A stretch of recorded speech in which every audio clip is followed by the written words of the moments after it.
আমাদের বিরুদ্ধে সবচেয়ে বড় অভিযোগ আমরা নাকি নবী বিদ্বেষী, নাউযুবিল্লাহ মিন যালিক। বলে না আমরা নবী বিদ্বেষী। এখানে যারা আছেন আমাকে একজন পারলে হাত তুলে বলেন যে আমি নবী বিদ্বেষী, কেউ তো বলবে না। এমনকি আপনারা নাকি নবীদেরকে নিষ্পাপ মানেন না। কে মানেন না? হাত তোলেন। নবীদেরকে নিষ্পাপ মানেন না কে পারলে হাত তোলেন। তাহলে এই যে সংসদের মতো জায়গায় দাঁড়িয়ে বলা হচ্ছে যে জামাত ইসলাম ইসমতে আম্বিয়া মানে না, মওদুদি ইসমতে আম্বিয়া মানে না। আরে যে ইসমতে আম্বিয়া মানে না সে তো ডাইরেক্ট কাফের। নবীদের নিষ্পাপ যদি না মানে সে তো কাফের। তাহলে কাফের বল, একদিকে বলবি নবী বিদ্বেষী, আরেকদিকে বলবি সাহাবী বিদ্বেষী, আরেকদিকে বলবি না তারাও মুসলমান। আরে বেটা, তোর আগের কথা আর পরের কথাই তো সাংঘর্ষিক। নবী বিদ্বেষী মুসলমান হতে পারে না, সাহাবী বিদ্বেষী মুসলমান হতে পারে না। তো মুসলমান যখন মেনে নিলা, তার মানে তোমরাও বোঝো গালি দেওয়ার জন্যই দেওয়া, এগুলো বাস্তবতার সাথে মিল পাওয়া যাবে না। হ্যাঁ, এখন মানুষ হিসাবে কেউই ভুলের ঊর্ধ্বে না। মাওলানা মওদুদি তিনি কি মাসুম নাকি? তিনি কি মাসুম নাকি? তার ভুল নাই? কে বলবে তার ভুল নাই? জামাত ইসলামী করে এমন কোনো লোক বলবে না তার ভুল নাই। তার ভুলের দায় তার, আর তার সঠিকের হিসাবও তার। আমাদের জন্য তিনি কোনো আকিদার ইমামও না, মাযহাবের ইমামও না। এজন্য গঠনতন্ত্র খুলেই দেখেন না, লেখা আছে জামাতের কর্মীদের আকিদা কি হবে। আমিও তো ওই রোকন কন্ট্যাক্ট দিতে দিতে কেন্দ্র পর্যন্ত গিয়ে এগুলো মুখস্থ হয়ে গেছে আর কি, যে জামাত ইসলামের আকিদা কি হবে। গঠনতন্ত্রের দ্বিতীয় ধারায় কিন্তু লেখা আছে কোরআন এবং সহিহ হাদিসে বর্ণিত যা সেটাই হবে আমাদের আকিদা। বেশ শেষ, কোরআন এবং সহিহ হাদিসে বর্ণিত যা। এমনকি রোকন হওয়ার 6 শর্তের মধ্যে এক শর্ত হলো এটা। রোকন হওয়ার 6 শর্তের মধ্যে এক শর্ত এটা। এমন কোন দল, এমন কোন সংগঠন, এমন কোন পার্টির সাথে সম্পর্ক রাখতে পারবে না যাদের আকিদা কোরআন এবং সহিহ হাদিসে বর্ণিত আকিদার বিপরীত হবে।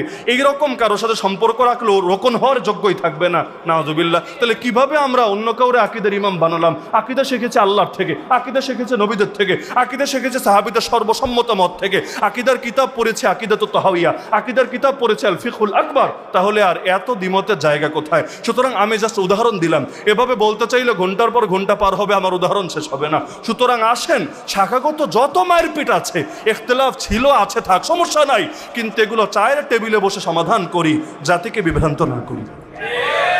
যেই জিনিস পাশে বসে সমাধান করা যায় এটার জন্য সেমিনার করা লাগবে কেন?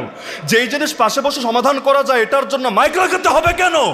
সুতরাং আসেন, জাতির বড় দুর্দিন রে ভাই, প্রায় 300 বছর হতে চললো ইসলামের শাসন নেই। কয় বছর? প্রায় 300 বছর। 1757-তে ওই 1204-5 ইসলাম ঢুকলো, আর 1757-তে নবাব সিরাজউদ্দৌলার পতনের মাধ্যমে এই অঞ্চল থেকে চিরতরে ইসলামী শাসন সমাপ্ত হয়ে গেল। এরপর ব্রিটিশ যুগ গেল, পাকিস্তানের যুগ গেল, বাংলাদেশের বয়সও 50+ হয়ে গেল।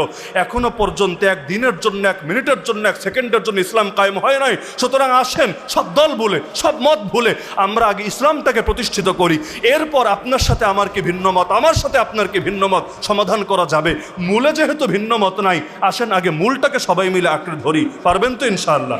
আমি আজও বিশ্বাস করি, মনে প্রাণে বিশ্বাস করি, সব আলেমরা যদি মূলের উপর ঐক্যবদ্ধ হয়ে যায় এবং তারা যদি অন্তত আবু তালেব, যে মুসলমান ছিল না, ওই আবু তালেবের মতো বলতে পারে, আরে আমি বেঁচে থাকতে মোহাম্মদের গায়ে টাচও করতে পারবি না, যদি মোহাম্মদের ক্ষতি করতে হয় আমার কবরের উপর পাড়া দিয়ে যেতে হবে, হাত্তা ওয়াসাদা ফি তুরাবি দাফিনা। এটা ছিল আবু তালেবের বাক্য।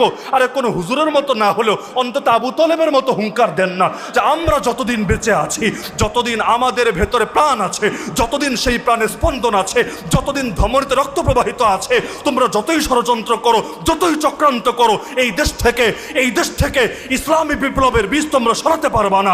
এমনকি আমাদের হাতে প্রয়োজনে হাত করা পড়ো, আমাদেরকে নিয়ে জেলে ভরে দাও, আমাদেরকে গুম করো, আমাদেরকে খুন করো, প্রয়োজনে আমাদের স্ত্রীরা বিধবা হোক, আমাদের সন্তান এতিম হোক, আমাদের বাপের কোল খালি হোক, মার চোখ থেকে পানি ঝরুক, কিন্তু মনে রাখো যতদিন পর্যন্ত আমরা বেঁচে আছি বাতিলের সামনে মাথা নত করবো না, প্রয়োজনে রক্তের সাগর ভরিয়ে দিব, কিন্তু আল্লাহর দিন থেকে সরব না।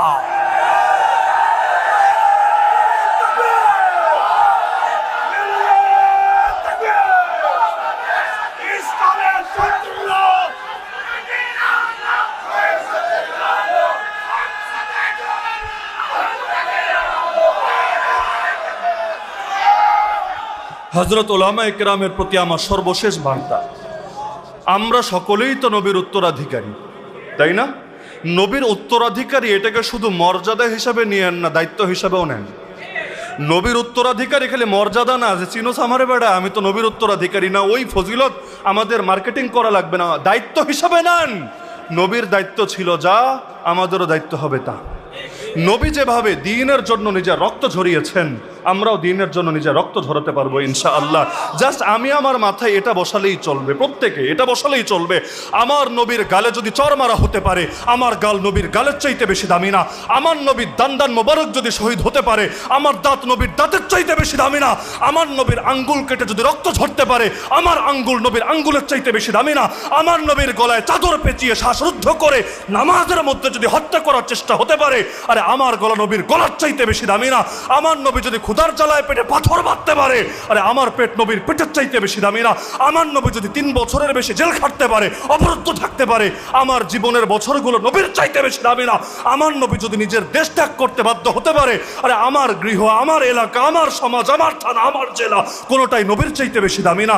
এমনকি এত কিছুর পরও আমার নবী যদি দ্বীনের পথ না ছাড়ে, আমরাও পাপী উম্মত নবীর দেখানো আদর্শ অনুসারে কিছুতেই দ্বীনের পথ ছাড়তে পারি না।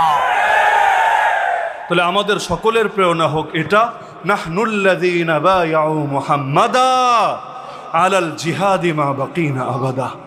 আমরা সেই জাতি যারা মুহাম্মদ সাল্লাল্লাহু আলাইহি ওয়াসাল্লামের হাতে হাত রেখে বায়াত করেছি, যতদিন বেঁচে থাকবো জিহাদের পথ ছাড়বো না। তো আমরা তো আর ডাইরেক্ট নবীর হাতে হাত রেখে বায়াতবদ্ধ হতে পারলাম না, কিন্তু আমরা অন্তত নবীর কোন অনুসারীর হাতে হাত রেখে তো বায়াতবদ্ধ হতে পারবো যে ইনশাল্লাহ যতদিন বেঁচে থাকবো দিন কায়েমের পথ আমরা ছাড়বো না। এতে যদি খালেদ বিন ওয়ালিদ হওয়া লাগে তাও হব, যদি বেলালে হাবশি হওয়া লাগে তাও হব, যদি তয়েফের মতো মাইর খাওয়া লাগে তাও আলহামদুলিল্লাহ, আর যদি বদরের মতো কখনো দেওয়া লাগে তাও আলহামদুলিল্লাহ। আমরা যদি বিজয় দেখে যেতে না পারি, সুমাইয়া রাদিয়াল্লাহু আনহার মতো আগেই শহীদ হয়ে যাই তাও আলহামদুলিল্লাহ। আর যদি আবু হুরায়রা রাদিয়াল্লাহু আনহুর মতো এমন জীবন পাই যে একসময় ক্ষুধার জ্বালে অজ্ঞান হয়ে পড়ে থাকতো, আর পরের জীবনে নাক মুছতো যেই রুমাল দিয়ে সেটাও রেশমের তৈরি রুমাল ছিল, তাও আলহামদুলিল্লাহ। সব হালতে আলহামদুলিল্লাহ। তো দ্বীনের সঙ্গে কোনো কম্প্রোমাইজ করতে আমরা রাজি না। সুতরাং আল্লাহর ওয়াস্তে, আল্লাহর ওয়াস্তে, আল্লাহর ওয়াস্তে আলেম হয়ে সেকুলারদের ব্যবহৃত টিস্যু হতে যায় না। দ্বীনের জন্য কিছু করতে যদি নাও পারেন, অন্তত দ্বীনের বিরোধীদের হাতকে শক্তিশালী করতে যায় না। না হলে আপনারা চলে যাবেন, ইতিহাস লিখবে কিছু মীর জাফর, কিছু মীর সাদেক, তারা যুগে যুগে এভাবেই বিভ্রান্ত করেছিল জাতিকে। একটা ফতোয়া কখনো দ্বীনের বিজয়কে এগিয়ে দিতে পারে, আবার একটা ফতোয়া দ্বীনের বিজয়কে অনেক পিছিয়ে দিতে পারে। সুতরাং আল্লাহর ওয়াস্তে, আল্লাহর ওয়াস্তে দিন কায়েমের কাফেলার সঙ্গী থাকেন। তাও যদি না পারেন অন্তত পথে কাটা বিছায়েন না। তাও তো আল্লাহকে বলতে পারবেন, আল্লাহ আমি দুর্বল, কিছু করতে পারি নাই, কিন্তু ক্ষতি অন্তত করি নাই, তাও আলহামদুলিল্লাহ। তো সুতরাং এটাই আমার আখেরি বার্তা। তো বিদ্যমান প্রেক্ষাপটে, দেশের প্রেক্ষাপট আগের চাইতে অনেকটা ভালো আলহামদুলিল্লাহ, কিন্তু আগামী দিনে কয়দিনে ভালো থাকবে এটা আল্লাহ ছাড়া কেউ জানে না। আমরাও হর হালতে সব কিছুর জন্য রেডি থাকি আলহামদুলিল্লাহ। সুতরাং আসেন আগামী দিনে চূড়ান্ত লড়াইয়ের জন্য প্রস্তুত হই ইনশাআল্লাহ। আলেমদের নেতৃত্বে এই জাতি চলবে ইনশাআল্লাহ। আল্লাহ সবাইকে তৌফিক দান করুন। যারা কষ্ট করে স্বল্প সময়ের প্রস্তুতিতে আজকের এই আয়োজনকে সার্থক করেছেন, আল্লাহ সবাইকে উত্তম বিনিময় দান করুন। আর এই বগুড়া জেলা উলামা মাশায়েখ পরিষদকে আল্লাহ তাআলা তাদের চূড়ান্ত সফলতা সর্বোচ্চ স্তরে উপনীত হওয়ার তৌফিক দান করুন। আমিন। ওয়া আখিরু দাওয়ানা আনিল হামদুলিল্লাহি রাব্বিল আলামিন।